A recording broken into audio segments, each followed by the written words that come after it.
సంవత్సరాల తరబడి ఎన్ని మందులు వాడినా మీ మోకాల నొప్పులు తగ్గట్లేదా? ప్రాణ పెయిన్ క్లినిక్ లో అత్యాధునిక చికిత్స. హలో రామ్ గారు. హాయ్ నారాజు. ఇంట్లో వాళ్ళే బాధ పెడుతుంటే ఏం చేయాలి సార్ అసలు? అంటే చాలామంది ఫేస్ చేస్తున్నటువంటి అతిపెద్ద సమస్య ఇది. బయట చెప్పుకోలేరు, అంటే కక్కలేక మింగలేక ఉంటున్నట్టుంటారు. అలా ఒక జీవితం ఉన్నప్పుడు ఏం చేయాలి? ఎస్పెషల్లీ కొంతమంది భర్తను పోగొట్టుకున్నటువంటి స్త్రీలు ఎవరైతే ఉంటారో ఇంట్లో ఉంటే వాళ్ళకి టార్చరే. కొన్ని వైఫ్ అండ్ హస్బెండ్ మధ్య చూస్తాము, కొన్ని పేరెంట్స్ పిల్లల మధ్య చూస్తూ ఉంటాం. ఓవరాల్గా ఏంటంటే నా టాపిక్, ఇంట్లో వాళ్ళే బాధ పెడుతూ ఉంటే అసలు ఎవరికి చెప్పుకోవాలి, ఏం చేయాలి? జనరల్గా ప్రేమించే వాళ్ళే బాధ పెడతారు. వాళ్ళు ప్రేమతో బాధ పెడుతున్నారేమో తెలియదు, కానీ ఇంట్లో వాళ్ళు బాధ పెడితే నారాజు జనరల్గా చాలా హర్టింగ్ ఉంటుంది. ఎందుకంటే ప్రపంచంలో బయట సమాజంలో ఎక్కడ ఓడిపోయినా ఇంట్లోకి వచ్చి తలదాచుకుంటే ఆ ఓటమి కూడా గుర్తుకు రాకుండా మనల్ని మనమే ఓదార్చుకుంటాం. అట్లాంటి ఇంట్లో మనకు గనక సూటిపోటు మాటలో ఎదురు దాడియో జరిగితే అవతల వాళ్ళు మాటలు అంటే ఆ బాధ ఎవరికైనా ఉంటుంది. సపోర్ట్ చేయాల్సిన చోటు నుంచే విమర్శలు ఎదురైతే అది ఎంత బాధగా ఉంటుందో. అసలు ఎక్స్పెక్ట్ చేయలేదు, ఉన్నట్టుండి నా మీద ఇట్లా ఈ మాటలు అంటున్నప్పుడు ఎవరికి చెప్పుకోవాలో తెలియదు. అయితే కొంచెం జాగ్రత్తగా మనం ఆలోచిస్తే, ఇంట్లో వాళ్ళు అంటున్నారంటే నారాజు, రిలేషన్షిప్ అంటే ఎక్స్పెక్టేషన్స్ ఉంటాయి. ఏ రిలేషన్షిప్ అయినా, భార్యాభర్త కానీ, పిల్లలు తల్లిదండ్రులు కానీ, తల్లిదండ్రులు పిల్లలు కానీ, ఇంకే ఫ్యామిలీ మెంబర్స్ అయినా సరే, any relationship will have expectations, no doubt about it. Expectations ఎప్పుడు మీట్ అవ్వలేదో డిసప్పాయింట్మెంట్స్ స్టార్ట్ అవుతాయి. డిసప్పాయింట్మెంట్స్ ఎప్పుడైతే స్టార్ట్ అయ్యాయో దాన్ని ఎక్స్ప్రెస్ చేసేది ఒక్కొక్కరు ఒక్కో పద్ధతిలో ఎక్స్ప్రెస్ చేస్తారు. ఈ ఎక్స్ప్రెస్ చేసే పద్ధతిలో బహుశా మాటలే కనుక వాళ్ళు ఒక పద్ధతిగా ఎన్నుకుంటే ఆ మాటలు మిమ్మల్ని గుచ్చుకుంటున్నాయేమో, అది రూట్ కాజ్ కావచ్చు. వాళ్ళు మీ మీద పెట్టుకున్న నమ్మకాన్ని మీరు నిలబెట్టుకోలేకపోవడం వల్ల వాళ్ళ దగ్గర నుంచి వచ్చిన ఫ్రస్ట్రేషనే మాటల రూపంలో మిమ్మల్ని గుచ్చుకుంటున్నాయేమో చూడండి. This is one important. Second thing, మీ వైపు నుంచి ఎంత తప్పు ఉందో ఆలోచించండి. ఎందుకంటే అవతల వాళ్ళు నన్నే అంటున్నారని ఊరంతా నువ్వు చెప్పుకుని వెళ్ళి మా ఇంట్లో వాళ్ళే సహకరించట్లేదని అంటే నిన్ను నువ్వు నిందించుకున్నట్టే. మీ ఇంట్లో వాళ్ళని నువ్వు వెళ్ళి మా ఇంట్లో వాళ్ళు ఎవరు సహకరించట్లేదని అంటే అర్థం ఎవరు మీ ఇంట్లో వాళ్ళు చెడ్డవాళ్ళు అనుకోరు, నువ్వెంత చెడ్డవాడివో. మీ ఇంట్లో వాళ్ళే సహకరించట్లేదంటే నువ్వెంత చెడ్డవాడివో అని అనుకోవచ్చు. కాబట్టి బయట చెప్పే విషయాలు కాదు, ఇవి ఇంట్లోనే నువ్వు పరిష్కరించుకోవాల్సి. సో రెండవది ఏంటంటే రీజను, బహుశా వాళ్ళకున్న ఫ్రస్ట్రేషన్ మీతో కాకుండా వాళ్ళకున్న అసంతృప్తి వ్యక్తం చేస్తుంటే అది మిమ్మల్ని గుచ్చుతున్నట్లు అనిపిస్తుందేమో ఆలోచించండి. వాళ్ళకున్న ఇప్పుడు ఇంట్లో కష్టాలు ఉన్నాయి, ఎంతకాలమని ఈ కష్టాలు, అప్పులు తీర్చాలి, వడ్డీలు కడుతున్నామని తల్లిదండ్రులు అంటున్నారు అనుకోండి. యాక్చువల్గా నువ్వు వాళ్ళ డబ్బు తీసుకుని చదివి డిగ్రీతో ఇంట్లో వచ్చి కూర్చున్నావు, ఇంతవరకు జాబ్ లేదు. నువ్వేమో సూటిపోటి మాటలు అంటున్నావు, కానీ వాళ్ళు యాక్చువల్గా వాళ్ళ కష్టాలు చెప్తున్నారు, అది నీకు గుచ్చుకుంటున్నాయి. కారణం అదేమో చూడండి. ఇక మూడోది మీరు అర్థం చేసుకోవాలంటే వాళ్ళని, ఫ్రస్ట్రేషన్ ఒకటి మాట్లాడుకున్నాం, రెండవది రిలేషన్షిప్లో ఎక్స్పెక్టేషన్ ఒకటి మాట్లాడుకున్నాం, థర్డ్ ఏంటంటే కమ్యూనికేషన్. మీరు కమ్యూనికేషన్ స్పేస్ ఇవ్వకపోతే అవతల వాళ్ళకి, అంటే వాళ్ళు చెప్పే స్వేచ్ఛ, మీరు వింటున్నారన్న శ్రద్ధ వాళ్ళకి, నువ్వు వింటున్నావు మా మాటలు అనే ఫీలింగ్ వాళ్ళకు లేకపోయినప్పుడు ఇద్దరి మధ్య వచ్చే కన్ఫ్లిక్టు మిమ్మల్ని గుచ్చుతున్నట్టు ఉంటుంది. ఎందుకంటే మామూలుగా చెప్పాలనుకున్న విషయాలు మీకు చెప్తుంటే మీరు అవకాశం ఇవ్వనప్పుడు ఏదో ఒక రకంగా అయినా చెప్పాలి. తిడితే మీకు చెప్పక్కర్లే, గట్టిగా తిట్టచ్చు, నార్మల్గా తింటుంటే అప్పుడు మీకు తగులుతూ ఉంటుంది. ఎందుకంటే మామూలుగా మీతో వచ్చి మాట్లాడదామంటే అవకాశం ఇవ్వట్లేదు కదా. ఈ కారణమైనా అవ్వచ్చు.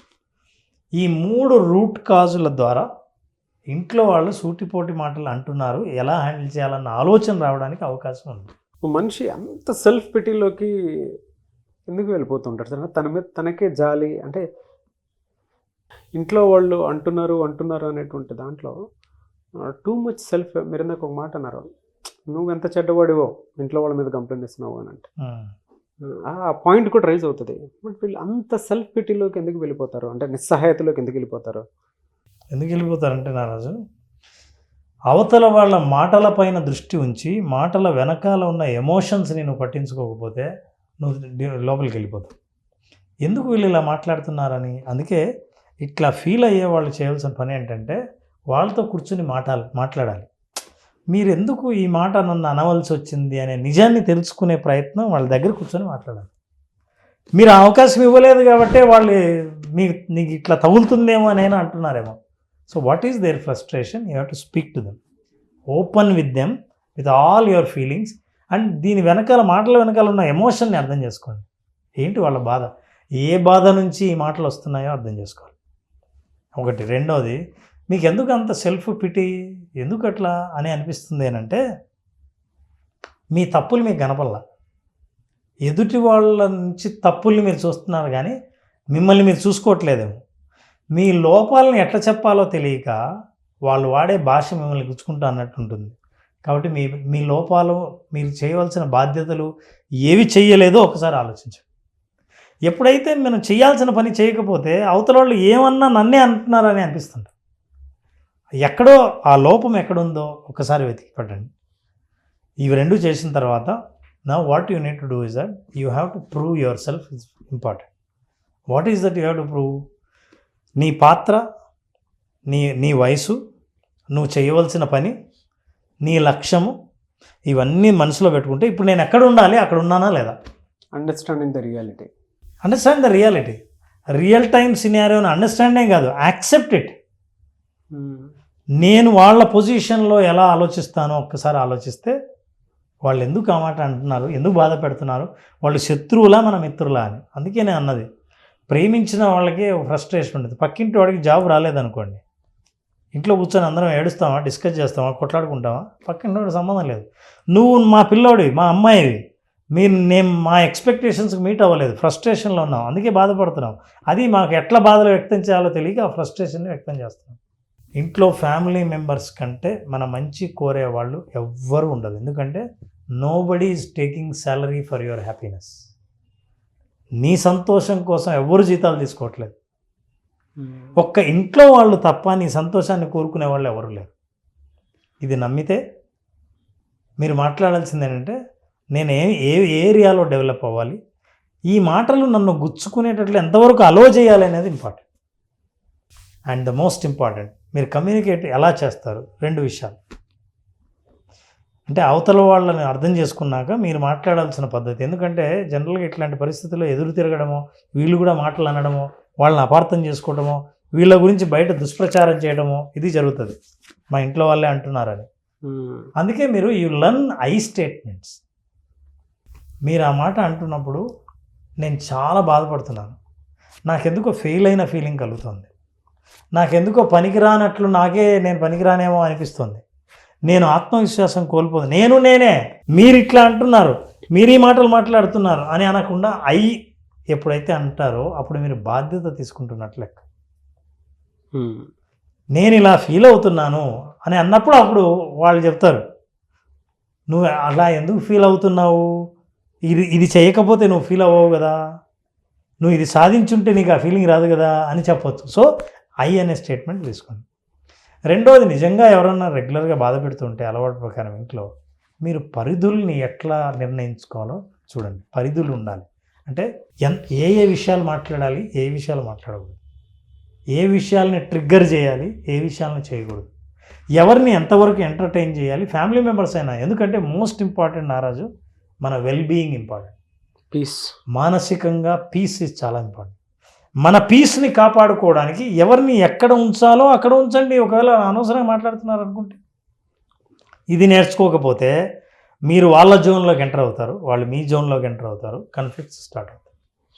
ఆడపిల్లలు అంటే మనం చాలా చూస్తూ ఉంటాం, సెల్ఫ్ పిటీతోటి అంటే ఇంట్లో వాళ్ళు ఒక 10 సార్లు వీళ్ళ ఎక్స్పెక్టేషన్స్ వల్ల, ఇంట్లో తను వచ్చిన తప్పు చేయటం వల్ల ఏదో 10 సార్లు అంటూ ఉన్నారనుకోండి, ఇంట్లో వాళ్ళని ఒక టెర్రరిస్టులను చూసినట్టు చూసి హేట్, బ్యాడ్, అబ్యూజ్ అవన్నీ వచ్చేసి ఎవరు నన్ను మోస్తారా అంటే నా సింపతిని ఎవరు బాగా సపోర్ట్ చేస్తారు, అర్థం చేసుకుంటారా అనేటువంటి సపోర్ట్ సిస్టంలోకి వెళ్ళిపోయి జీవితాలను కూడా వేరే వాళ్ళ చేతిలో పెట్టేసినటువంటి సందర్భాలు చాలా చూస్తుంటాం మనం.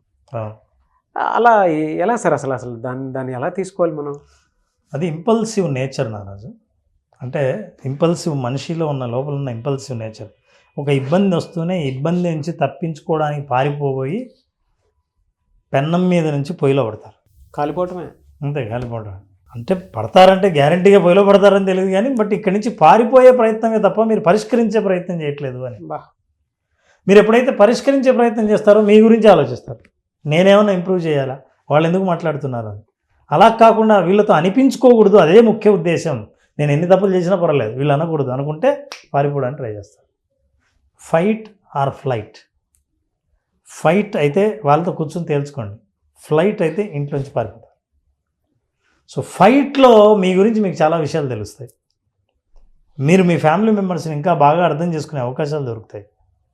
You sit there, fight with them, don't run అవే.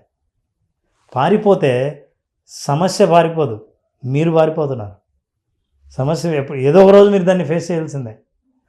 అప్పు ఇచ్చిన వాడు ఎదురుగా వస్తుంటే తప్పించుకొని పారిపోతే మీరు తప్పించుకునే వాడిని అక్కడి నుంచి పారిపోతున్నారు, వడ్డీ నుంచి పారిపోలేరు, మళ్ళీ కట్టాల్సిందే.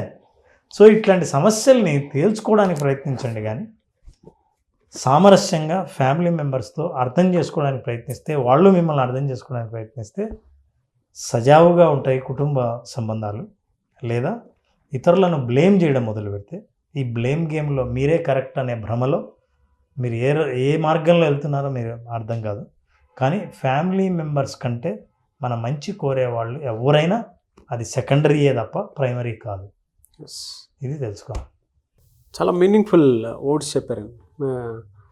ఇందులో జీవితానికి సంబంధించినటువంటి అర్థాలు మొదట్లోనే మొత్తం చెప్పేసుకుంటూ వచ్చేసారు. దాని తర్వాత ఒక్కొక్కటి మెలిపెట్టుకుంటూ వెళ్తూ ఉంటే వీడియో 2 సార్లు చూస్తే అసలు నేను ఎక్కడున్నాను, నా ఇంట్లో వాళ్ళని ఒక్కసారి మొత్తం చూస్తే, కూర్చొని చూస్తే ఎవరెవరు ఎక్కడెక్కడ ఉన్నారు, ఏముంది, నా తప్పులేంటి, నేను ఎందుకు ఇలా ఉన్నాను, తప్పు నాలో ఉందా వాళ్ళలో ఉందా అనేటువంటి రియాలిటీలోకి రావాల్సిన అవసరం చాలా ఉంది. వీడియో చూసిన తర్వాత ఒకళ్ళిద్దరైనా సరే వాళ్ళకి అనిపిస్తుంది మేబీ నేనే రాంగ్ ఏమో అని. బట్ ఒకటి మాత్రం చెప్పగలుగుతాను సార్, బయట వాళ్ళు ఎప్పుడు బయట వాళ్ళే, అయిన వాళ్ళు ఎప్పుడు అయిన వాళ్ళే. మనం అనుకుంటాము రోజు చుట్టుపక్కల తిరుగుతూ ఉంటాం కాబట్టి, మన కనీస అవసరాలతో సహా మనం వాళ్ళతో షేర్ చేసుకుంటాం కాబట్టి, వాళ్ళకి చిన్న విషయాల్లో చిన్న పొరపాట్లు రావటంలో తప్పులేదు.